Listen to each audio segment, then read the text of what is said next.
If I had to give advice to my younger self about disappointment, I'd say, hey, kid, this is going to keep happening. So learn to deal.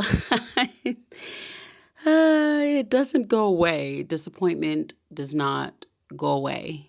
Hi, I'm Jamie Grace, and I figured it's a beautiful day to check in. Well, see what I did there. I'm not a therapist, but low-key sometimes wish I was. At the same time, whether you're a therapist or not, it's okay to just be a human who cares. And so I wanted to hop on here and say hi as a human who truly does care. My younger self dealt with a lot of disappointment, whether it was socially or whatever, medically, honestly. And I didn't like the fact that as I got older, the whole life thing didn't get easier. I've always carried my emotions very heavily. They can weigh me down, if you will. Some of that is because of, there's like been brain scans and stuff done, and they're like, oh, well, that's not supposed to be like that. But some of it too is the literal baseline of just like being a human. Our emotions and our feelings can weigh us down. Some of us, our emotions and our feelings, we can push them away. Some of us, we, are really naturally good at balancing our emotions and feelings. Holding two things at once. But disappointment is one of those that I know that a lot of us have faced and a lot of us have dealt with. And we try to figure out how in the world we're going to power through or get through to the other side, if you will. This light that you can kind of see in the corner, I was hanging it up here, and I did all, the stuff. I hung it up there, and then it fell out of the wall. And then I tried another method, and it fell out of the wall again. And I didn't say at the top of sharing about this light that this was 7 hours into what I thought would be like a 1 hour tidy up my studio and get started for the day. Also, did I mention that this was today? And boy, was I disappointed. Have you guys seen Country Bears? And boy, was I. What's the line? Who knows? Anyways, but I was very disappointed. And that disappointment,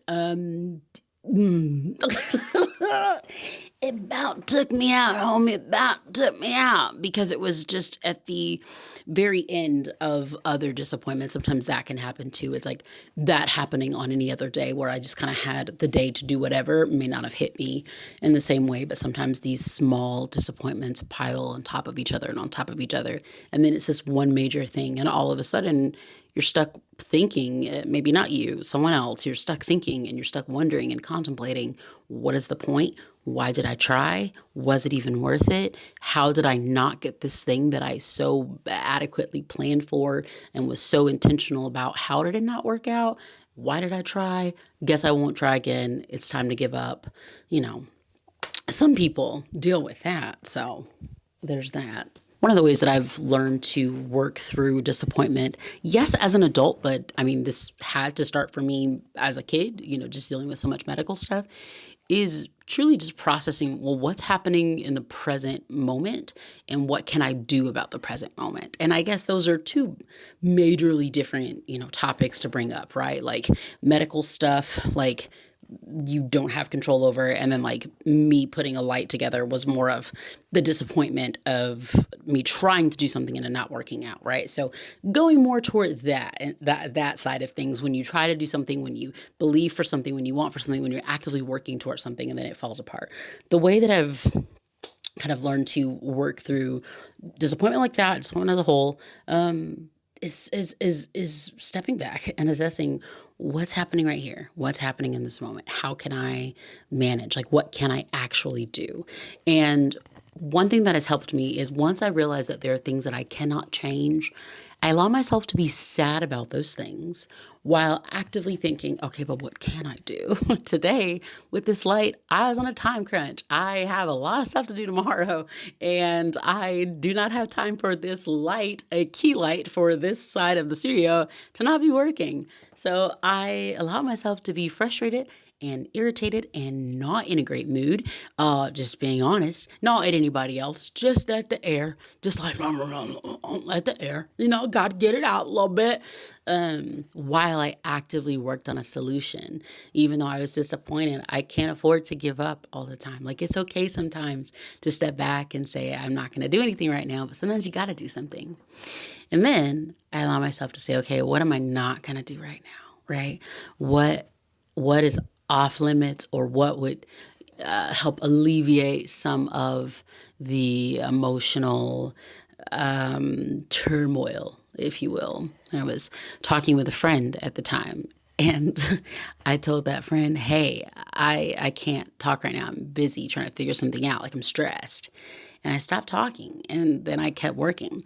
There was a time where, because I really just don't want to see people sad or disappointed, or I don't want to say, not that I don't want to say no, but I just want to say yes, is that there's a time where I would have just kept talking, kept powering through a conversation. I mean, yeah, okay, cool, while I'm stressed out, while I'm panicking, while I'm troubleshooting, merely because I don't want to disappoint people. I don't want to let people down. But first of all, if anybody's sitting around just oh, I'm going to cry if Jamie says I'll call you back in 5 minutes, they have problems. That's between you and the Lord. Because, okay, if any of my friends are doing that, that ain't on me. But second of all, I started to be okay with just being hey, girl, I can't do this right now. I'm focusing on something else. Got to troubleshoot. And I didn't even really say all that. With the closeness, of my friend, I was just able to just be I'll be right back. If I said that, I might have just departed, and then we just picked up a conversation later. Depends. I really don't remember. The point that I'm making is that I got to assess, how am I feeling right now?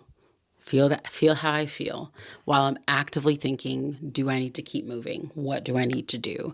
While I'm also allowing myself to say, what can I let go of?